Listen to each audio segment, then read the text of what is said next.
Hi hello नमस्कार, माझ्या चॅनलमध्ये तुमचं स्वागत आहे। तर तुम्हाला लक्षात आलेच असेल की आपण कुठे चाललो आहोत ते।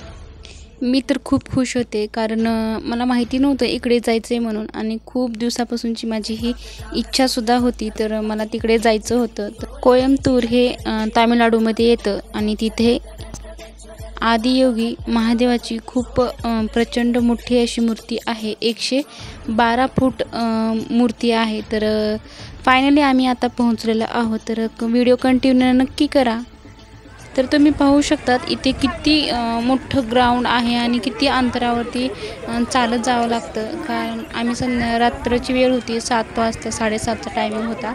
आम्हाला थोडा उशीर झाला होता। मुन्नारहून आम्ही इकडे निघालेलो होतो। तर मुन्नारमधून इकडे यायला 1 दिवस लागला आम्हाला यायला।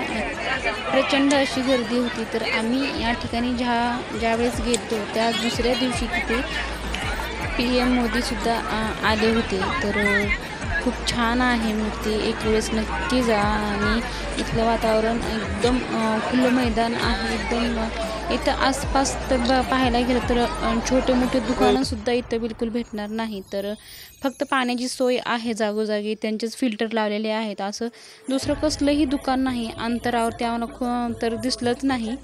तर असू शकतं लांब दूरवर थोडंसं ते।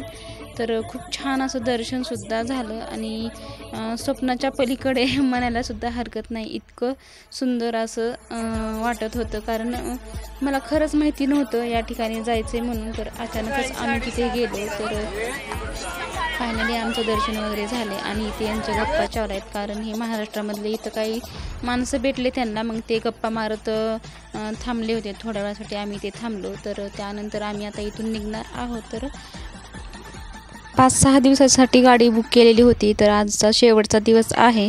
तर आम्हाला कोयम्बतूरमध्ये स्टेशनमध्ये ड्रायव्हरने सोडले आणि तिथून आम्ही ट्रेनने तिरुपती बालाजीला निघालो। तर व्हिडिओ कसा वाटला आणि या पुढचा व्हिडिओ पाहायला सुद्धा विसरू नका। तर तिरुपतीमधला व्हिडिओ आहे आणि चॅनल सबस्क्राईब नक्की करा।